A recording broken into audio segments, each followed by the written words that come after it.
JF17 thunder बन गया है, ठीक है, उसका मॉडल 3, 2, 4 भी अभी आने वाला है, ठीक है जी। तो वो अगर बन सकता है तो गाय अच्छी क्यों नहीं बन सकती? एक 40 लीटर वाली भैंस क्यों नहीं आ सकती? यूरिया स्टॉक हो गई है तो यूरिया ब्लैक में बिक रही है। आप दूध तो एक दिन भी नहीं रख सकते, असल ये ब्लैक मिलिंग है।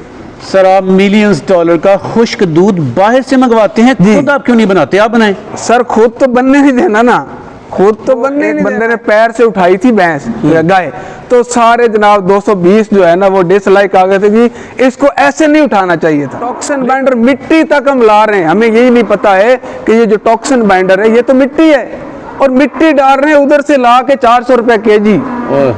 ये जुल्म है जितना, यानी कि एक हीट अगर इसकी मिस हो जाती है तो ये 21,000 लॉस में चली गई। अच्छा, अगर 5 हीट इसकी मिस हो गई तो ये कितने? अस्सलाम वालेकुम। वालेकुम सलाम। सर साहिब कैसे हैं आप? अल्हम्दुलिल्लाह सर ठीक। पहले तो पाकिस्तान के फार्मर्स को अपना तारफ करवा दीजिएगा। अस्सलाम वालेकुम जी, मैं डॉक्टर इम्तियाज़ इस फार्म पर पिछले 5 साल से एज ए वेट मैनेजर काम कर रहा हूँ और आप लोगों से बात करेंगे। मॉडर्न डेयरी फार्मिंग ही में काम किया कि रवायती फार्मिंग में भी काम किया?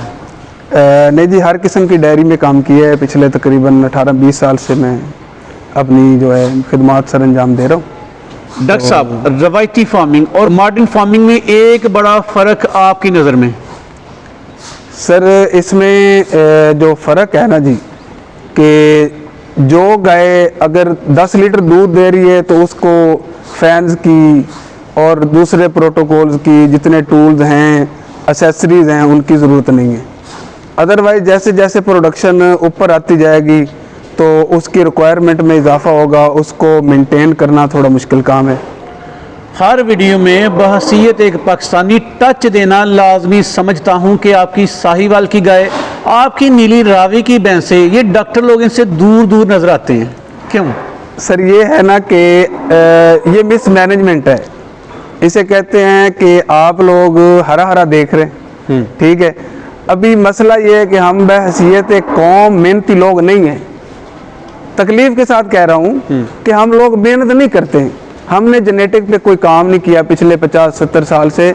हमने अगर अपनी देखें, लोग इधर से इंडिया से गिर उठा के ले गए हैं, उन्होंने देखे वो 60 लीटर पर पहुंच गई। हमारी साहिवाल जो नस्ल, जो सबसे अच्छी नस्ल है, जिसमें दुनिया में सबसे ज़्यादा इम्यूनिटी है, जिसमें पोटेंशियल बहुत ज़्यादा है, और उस पर हमने 1% भी काम नहीं किया।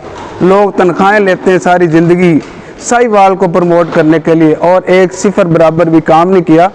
जबकि लोग इतना, ये बफ में लोगों ने ऐसा काम किया है कि कोई 24 लीटर की एवरेज भी है कई फार्मों की, जो कि इस पे काम कर रहे जेनेटिक पे, जिन्होंने अपने बोल अच्छे तैयार किए अच्छी बफ में से। तो हो सकता है, इम्पॉसिबल कोई चीज़ इस जान में नहीं है। सिर्फ लोग जो है ना कहते हैं कि हम जी बना बनाया ला के तो उस पर बैठ। मीन टू से डॉक्टर साहब, आपके कहने की मुराद ये है कि अगर हम अपनी बफ को, अपनी गाय को आज भी प्रमोट करें, उन पे वर्क करें? सर सिर्फ 20 साल 10 साल कोई बंदा मेहनत कर ले, 10 साल सिर्फ, ठीक है। अभी इधर से लोग अमेरिका ले गए फ्रीजियन को या ऑस्ट्रेलिया गालिबन, तो उन्होंने फ्रीज वाल बनाई है। फ्रीजियन और ऑस्ट्रेलियन गाय को जो है ना उन्होंने क्रॉस करके तो उसमें से 40 लीटर वाली निकाल ली है। और हम क्या करते हैं, नहीं जी 40 लीटर ही होना चाहिए। लेकिन डॉक्टर साहब, आप जानते हैं पाकिस्तान एक गरीब मुल्क है, 1, 2, 4, 5 बफ ली, साहिवाल की देसी गाय ली, जी जी, तो वो हर बंदा कर सकता है, कर भी रहा है। भाई आपका मॉडर्न डेयरी फार्म करोड़ों की बातें करके पाँव तले से ज़मीनें निकल जाती हैं, हर बंदा तो ये काम नहीं कर सकता, क्या सर जी? असल मसला ही ये हमारा, हम एक मुतासर कौम है, ठीक है जी। हम पाकिस्तानी हैं ना, तो हमने कुछ भी नहीं किया। हमें अभी देखें JF17 थंडर बन गया है, ठीक है, उसका मॉडल 3, 2, 4 भी अभी आने वाला है, ठीक है जी। तो वो अगर बन सकता है तो गाय अच्छी क्यों नहीं बन सकती? एक 40 लीटर वाली भैंस क्यों नहीं आ सकती? हम मेहनत नहीं करते बस। चलें सर, रवायती फार्मर परेशान हैं, मॉडर्न डेयरी फार्म वाले खुश हैं कि महंगाई ने इनको भी परेशान करके रख दिया? सर जी अभी तो सरवाइव इतना एक मुश्किल हो गया है कि आपकी सोच होगी। अच्छा, एक्चुअली फीड कॉस्ट बढ़ रही है और दूध की प्राइस नीचे जा रही है बजाय ऊपर आने की। तो इससे ये हो रहा है कि फार्मर, जितने भी फार्मर हैं, वो इस चीज़ को अभी परेशान है कि यार हमारे पास 500 एनिमल हैं, हमारे पास 10,000 लीटर दूध है, लेकिन हम इसको क्या करें। अभी ब्लैक मिलिंग ये है कि आप इसको एक दिन के लिए भी स्टोर नहीं कर सकते। अभी चीनी है, चीनी वाला बंदा है जो अभी देखें यूरिया स्टॉक हो गई है तो यूरिया ब्लैक में बिक रही है। आप दूध तो एक दिन भी नहीं रख सकते, असल ये ब्लैक मिलिंग है। सर आप मिलियंस डॉलर का खुश्क दूध बाहर से मंगवाते हैं, खुद आप क्यों नहीं बनाते? आप बनाएं। सर खुद तो बनने नहीं देना ना, खुद तो बनने ही नहीं देना है। अगर बनेगा तो जाहिर बात है पाकिस्तान के फार्मर का फ़ायदा हो जाएगा, तो फ़ायदा तो होने नहीं देना है। असल प्रॉब्लम ये है कि दूध जब आ जाएगा बाहर से, अभी आप देखें पिछले साल दूध पे पाबंदी लगी है तो दूध के जो प्राइसेस हैं ना जी फार्म लेवल पे वो 80 से 84 रुपये लीटर हो गई, जो 75 रुपये लीटर हम दे रहे थे। तो इसका बेनिफिट फार्मर को जा रहा था।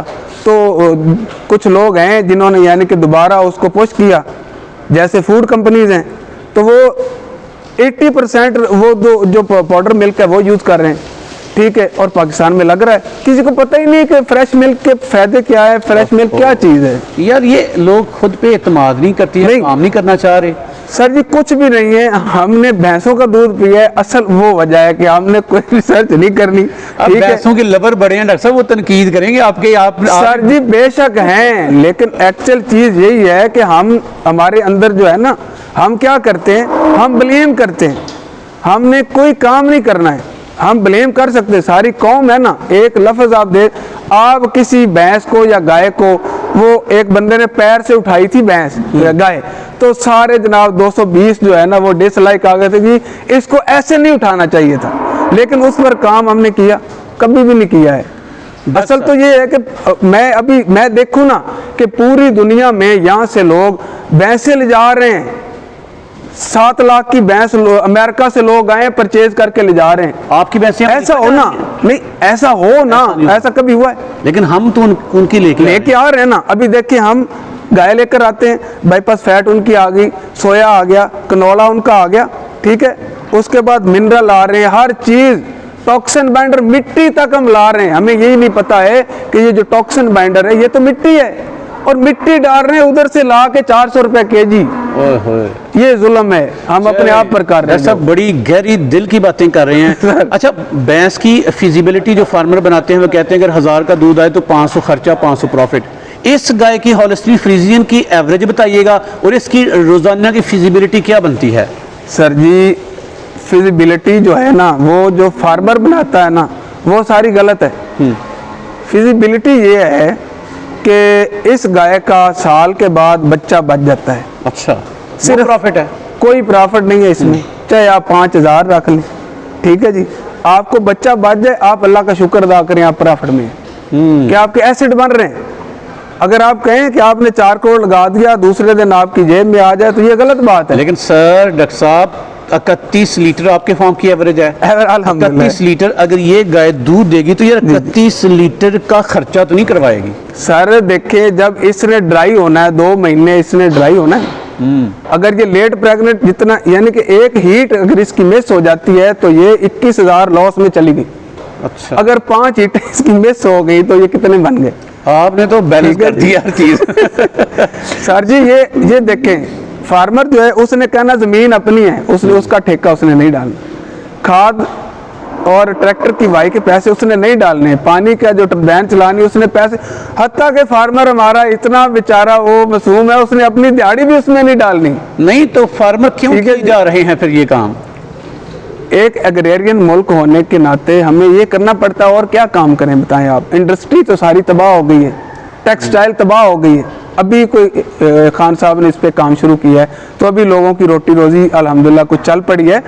तो ये जैसे जैसे अवेयरनेस आप जैसे लोग कराएंगे तो लोगों को पता चलेगा यार जो हम कर रहे हैं वो ठीक है, लेकिन उसको करना ऐसे। चलें डॉक्टर साहब जी, 30, 40 या 50 हॉलिस्टीन फ्रीजियन की एवरेज आपके यहाँ 31 लीटर है? सर हमारे पास इस वक्त 120 एनिमल है। अच्छा, ये जो अभी फ्रेश एनिमल है ना जी, ये 45 से लेकर 50 लीटर तक, 30 से 50 तक देती है फ्रेश में। अच्छा, 2-3 महीने के बाद अभी इनकी जो है ना, हर महीने वो 2 से 5% जो है ना वो मिल्क कम होता है। पीक यानी कि 45 से 100 दिन पीक होती है, अच्छा। 100 दिन के बाद फिर काऊ ने हर महीने 5% कम करना होता है दूध। अच्छा, ये पहली दफा सुन रहे हैं मेरे व्यूवर्स और मैं भी। 5% हर महीने उसने कम करना है। तो ठीक एंड है जी? कितने महीने तक चलेगा? एंड सर जी, अगर इसको हमने 40 डेज में पहले इंसेमिनेशन की है, उस पे अगर ये प्रेग्नेंट हो जाती है तो ये 10 महीने दूध देगी। 10 महीने का दूध, 305 दिन का जो दूध है वो 9 से 10 हज़ार लीटर अगर देती है, और ये 2 महीने ड्राई होती है, उसके बाद फिर ये दोबारा काविंग करके दूध पे आती है, तो ये प्रॉफिट में है। अदरवाइज ये जितना लेट होती जाएगी प्रेगनेंसी दोबारा, तो वो बच्चा है इसका, वो तो बच्चा भी नहीं बचेगा ना। जब ये 1.5 साल बाद प्रेग्नेंट हो रही दोबारा, तो ये लॉस में चली गई है। ठीक है जी, चाहे ये 50 दे रही है। अभी एक गाय हमारे पास 60 लीटर दूध देती है, लेकिन अगर वो उसके पास यानी कि वो ड्राई नहीं, दूध नहीं, दोबारा प्रेग्नेंट नहीं हुई है, तो उसके 60 लीटर का कोई फायदा नहीं। उससे बेहतर है 30 लीटर वाली गाय अगर 2 महीने बाद प्रेग्नेंट हो जाती कंफर्म, 100 दिन के अंदर अगर गाय एक प्रेग्नेंट हो गई है दोबारा, तो वो प्रॉफिट में है। चलें डॉक्टर साहब, गाय की भी वलायती, गाय की भी बेशुमार किस्में हैं। आपके पास ये किस्म क्या है, क्यों है, और इसको कैसे और कहाँ से हासिल किया जाता है?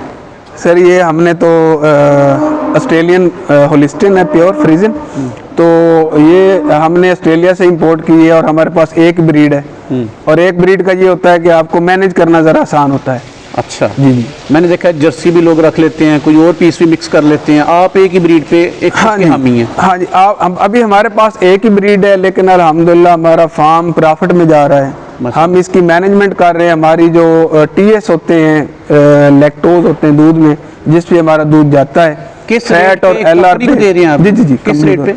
हम 86 रुपीज़ दे रहे हैं, और इसकी जो है ना वो हमें तकरीबन 2000 लीटर पे 3000 लीटर पे 60-70 लीटर हमें मिल जाते हैं, यानी कि हमारी ये मैनेजमेंट है। अदरवाइज इसकी एलआर फैट कम आती है, हमने मैनेजमेंट के जरिए अल्हम्दुलिल्लाह इसको स्टेबल किया हुआ है। डॉक्टर साहब, गाय की कास्ट यार देखें, आपने बता दिया मॉडर्न डेयरी फार्मिंग को रवायती फार्मिंग से भी आपने कंपेयर किया। जी जी। क्या एक दो गाय घर नहीं रखी जा सकती, जिस तरह हम भैंस रख लेते हैं, दूसरी गाय रख लेते हैं? सर मसला ये, अगर तो आपने इनसे 20 लीटर दूध लेना है तो फिर इसको रख सकते हैं, क्योंकि जब 20, मसला तो असल ये है ना कि इसकी जो मैनेजमेंट ज़्यादा है वो प्रोडक्शन की वजह से। अच्छा। एनिमल अगर लोकल भी है, अगर वो 30 लीटर दे रहा है तो वो स्ट्रेस में जाएगा ही जाएगा गर्मियों में पाकिस्तान में। ठीक है जी, या तो आप मरी में रखें या एबटाबाद में रख लें।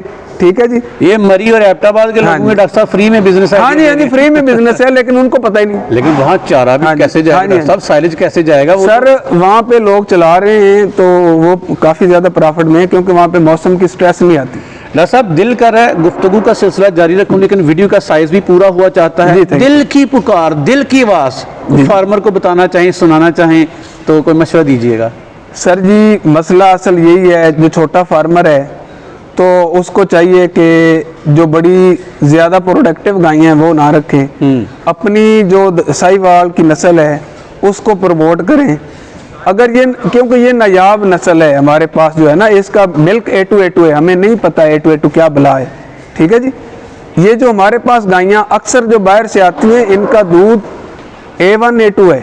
अच्छा। ठीक है जी, तो इसमें ये है कि हमारा जो अपना एनिमल है, हम उसकी जेनेटिक करके उसको, उससे प्रोडक्शन अच्छी हासिल करें, और उसको कोई स्ट्रेस भी नहीं और बीमारियां भी नहीं। जी जी, इन एनिमल्स को अगर आप अपनी एनिमल से क्रॉस करवाएं तो रिजल्ट कैसे निकलेंगे? सर ये है ना कि आप अगर एक अच्छा ब्रीडर खरीदते हैं, उसको चेक करवाएं, गवर्नमेंट ने फैसिलिटीज़ दी हुई हैं, पर हमारे पास से लोग ले जाते हैं, उसको सारी बीमारियों के खिलाफ जो उसके टेस्ट होते हैं वो अगर बोल पास करता है तो वो फार्मर ले जाते हैं। अल्हम्दुलिल्लाह लोग जो है ना, उनकी जो 20 लीटर वाली गायें हैं वो अभी वो उनका जो हार्ड है वो 30 लीटर पे आ गया। इस तरह प्रमोशन होती। अभी जो साहिवाल की गाय है जो 25 लीटर दे रही है, तो उसको किसी ने प्रमोट किया? कभी भी नहीं करेंगे, मौत बढ़ जानी है। चलें, आपने बड़ी बड़ी बातें कह दी हैं, हर तरफ इशारतन आपने गुफ्तगू कर दी। एंड पे ना एक बड़ी खूबी और एक बड़ी खामी डेयरी फार्मिंग की आप बताएं। सर डेयरी फार्मिंग की जो खूबी है वो ये है कि एनिमल के साथ जो टाइम पास होता है ना, वो उसकी क्या ही बात है। ठीक है जी, आप सारी स्ट्रेस सारी चीज़ें भूल जाते हैं। और दूसरी ये बात है जो कि ये खुद एक टेंशन है खामी बता रहे हैं। इसकी खामी यही है कि ये 24 आवर की जो है ना ड्यूटी है, इसमें छुट्टी कोई नहीं है और आपने इनकी केयर करनी है तो फिर ये आपको सारे मज़े भी कराती हैं। चलें तो डॉक्टर साहब, आप रहे ना या ना रहें, मैं रहूं या ना रहूं, लेकिन मेरा यकीन है कि हमारी गुफ्तगू लोगों के लिए सदका जारिया बनेगी इंशाल्लाह। अगर किसी एक फार्मर का भी भला हो जाए तो ये हमारी खुशबख्ती होगी। जी जी, डॉक्टर साहब इसी तरह खुश रहें, आबाद रहें, थैंक यू। हमारी दुआएं आपके साथ हैं। Thank you.